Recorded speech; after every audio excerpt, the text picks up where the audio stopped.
Assalamualaikum warahmatullahi wabarakatuh. Yang terhormat penguji utama Bapak Joko Sabto Pramono, Sarjana Keperawatan, Master of Public Health. Yang terhormat penguji 1, Ibu Nurse Jasmawati, Sarjana Keperawatan, Magister Kesehatan. Yang terhormat penguji 2, Bapak Nurse Rizky Setiadi, Sarjana Keperawatan, Magister Kesehatan Masyarakat. Perkenalkan, nama saya Desi Karlina, mahasiswi Sarjana Terapan Kebidanan Politeknik Kesehatan Kementerian Kesehatan Kalimantan Timur. Di sini saya akan mempresentasikan hasil penelitian saya yang berjudul Literatur Review mengenai faktor-faktor yang mempengaruhi status gizi balita. Latar belakang dari penelitian ini, menurut Widiantoro tahun 2013, pemenuhan gizi pada anak balita merupakan faktor yang harus diperhatikan, karena periode perkembangan yang rentan gizi adalah pada masa balita. Untuk menjadi calon penerus bangsa yang unggul, maka dibutuhkan status gizi yang baik. Berdasarkan Global Nutrition Report tahun 2014, Indonesia termasuk ke dalam 17 negara di antara 117 negara yang mempunyai 3 masalah gizi pada balita. 3 masalah tersebut yaitu stunting, wasting, dan overweight. Riset Kesehatan Dasar tahun 2018 mencatat bahwa prevalensi anak balita sangat kurus sebesar 3,5%, balita kurus sebesar 6,7%, dan balita gemuk sebesar 8%, yang artinya masalah gizi kurang di Indonesia masih merupakan masalah kesehatan masyarakat. Rumusan masalahnya, dari uraian latar belakang di atas dapat dirumuskan, permasalahan dalam penelitian ini adalah untuk mengetahui atau mengkonfirmasi penemuan terdahulu tentang faktor-faktor apa saja yang dapat mempengaruhi status gizi balita berdasarkan hasil literatur review. Tujuannya yang pertama, mengidentifikasi hubungan faktor tingkat pendidikan ibu dengan status gizi balita berdasarkan hasil literatur review. Yang kedua, mengidentifikasi hubungan faktor pengetahuan ibu tentang gizi balita dengan status gizi balita berdasarkan hasil literatur review. Yang ketiga, mengidentifikasi hubungan faktor riwayat pemberian ASI eksklusif dengan status gizi balita berdasarkan hasil literatur review.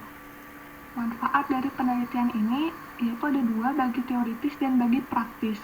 Bagi teoritis diharapkan dapat menambah pengetahuan tentang informasi dari penelitian dan selanjutnya dapat dilanjutkan oleh peneliti lain.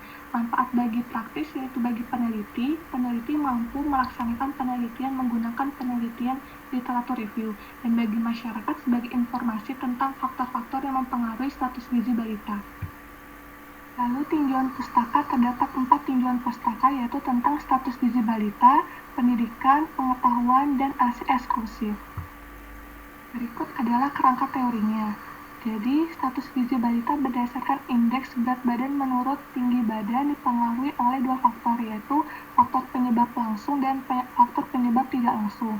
Faktor penyebab langsung yaitu asupan zat gizi dan penyakit infeksi, sedangkan faktor penyebab tidak langsung yaitu tingkat pendidikan ibu, pengetahuan ibu tentang gizi balita, riwayat pemberian ASI eksklusif, status pekerjaan ibu, pendapatan keluarga, dan pola asuh orang tua. Dan yang saya teliti adalah tingkat pendidikan ibu, pengetahuan ibu tentang gizi balita, dan riwayat pemberian ASI eksklusif.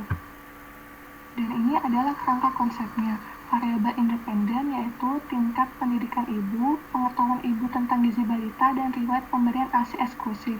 Sedangkan variabel dependennya yaitu status gizi anak balita berdasarkan indeks berat badan menurut tinggi badan. Ini adalah desain dan jenis penelitiannya. Metode penelitian, metode yang digunakan dalam penelitian ini adalah metode sistematik literatur review. Sedangkan desain penelitiannya yaitu observational descriptive. Tempat pencarian artikel yaitu database Google Scholar, PubMed, ScienDirect, dan Garba rujukan digital Kemenristekdikti. Sedangkan kata kunci yang digunakan yaitu pengetahuan, pendidikan, riwayat ASI eksklusif, dan status gizi balita. Penyaringan artikel, berdasarkan tahun publikasi, peneliti memperoleh 20.298 artikel penelitian dari 20.318 artikel penelitian awal.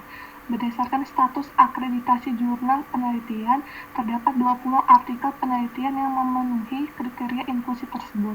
Berdasarkan tema penelitian, terdapat 10 artikel penelitian yang memenuhi kriteria inklusi tersebut.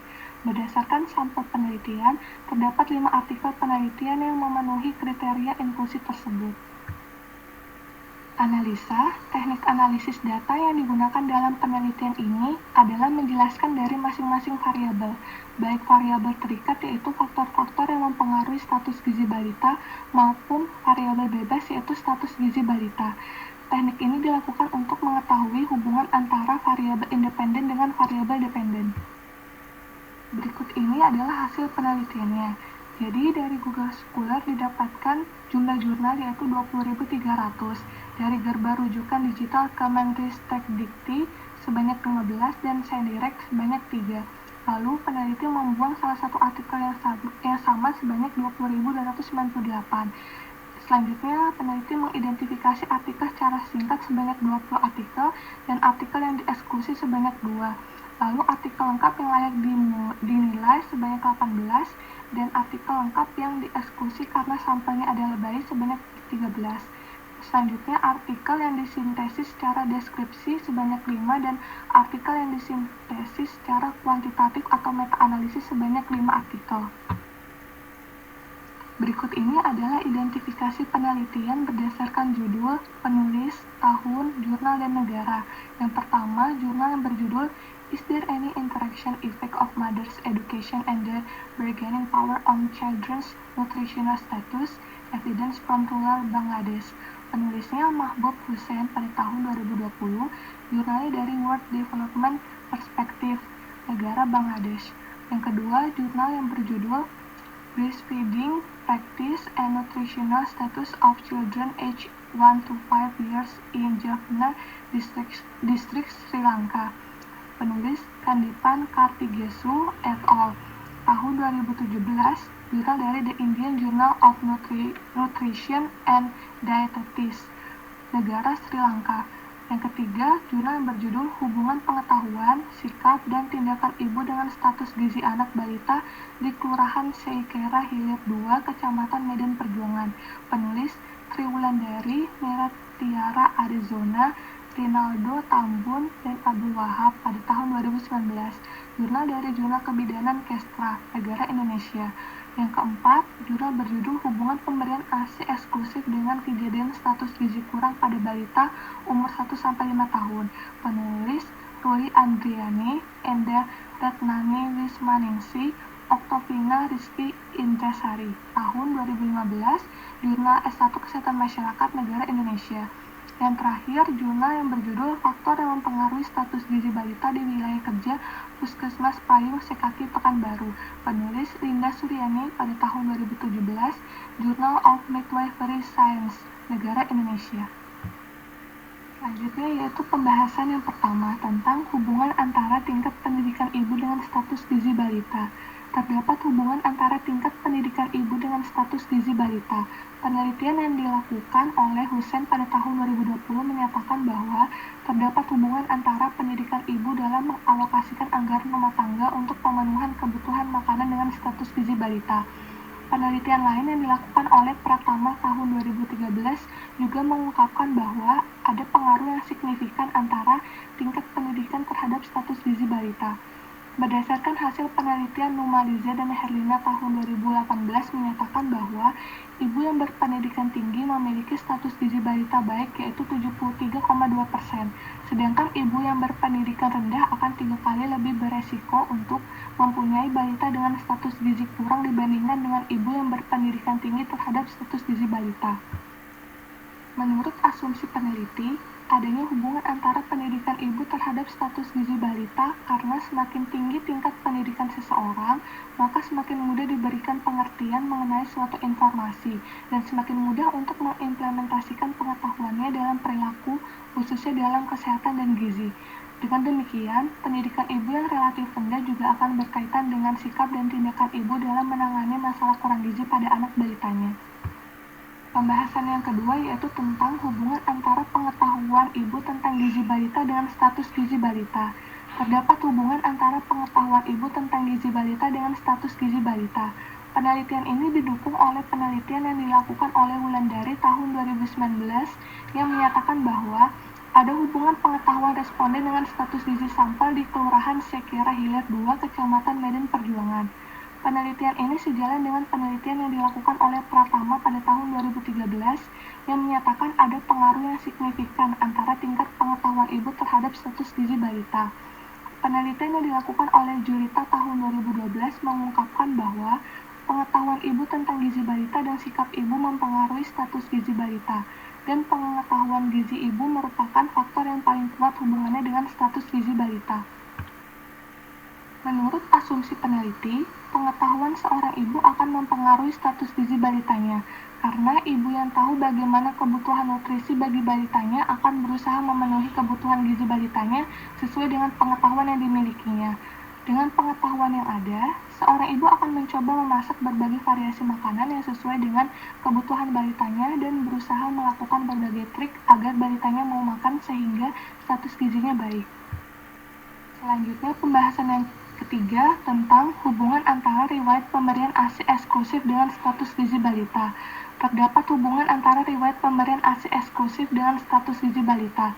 Penelitian yang dilakukan oleh Andriani, Wismaningsi, dan Indrasari pada tahun 2015 menyatakan bahwa ada hubungan antara pemberian ASI eksklusif dengan kejadian status gizi kurang pada balita usia 1-5 tahun. Penelitian ini sesuai dengan penelitian yang dilakukan oleh Kartigesu Kandipan tahun 2017 yang menyatakan status gizi balita yang buruk merupakan dampak dari tingginya jumlah balita yang tidak diberikan ASI eksklusif. Penelitian lain yang dilakukan oleh Turyati dan Siti Nurbaiti tahun 2018 juga menyatakan bahwa ada hubungan antara pemberian ASI eksklusif dengan status gizi anak balita. Menurut asumsi peneliti, pemberian ASI eksklusif pada bayi selama 6 bulan dapat mencegah gizi kurang. Secara teori, hal itu beralasan, di mana air susu ibu sangat penting untuk memenuhi kebutuhan bayi dalam segala hal. ASI merupakan sumber gizi yang sangat ideal, dengan komposisi yang sangat seimbang, dan sesuai dengan kebutuhan pertumbuhan bayi, karena ASI adalah makanan bayi yang paling sempurna, baik secara kualitas dan kuantitas. Kesimpulan dari penelitian ini yang pertama, terdapat hubungan antara faktor tingkat pendidikan ibu dengan status gizi balita berdasarkan hasil literatur review. Yang kedua, terdapat hubungan antara faktor pengetahuan ibu tentang gizi balita dengan status gizi balita berdasarkan hasil literatur review. Yang ketiga, terdapat hubungan antara faktor riwayat pemberian ASI eksklusif dengan status gizi balita berdasarkan hasil literatur review. Demikian presentasi dari saya, kurang lebihnya mohon maaf.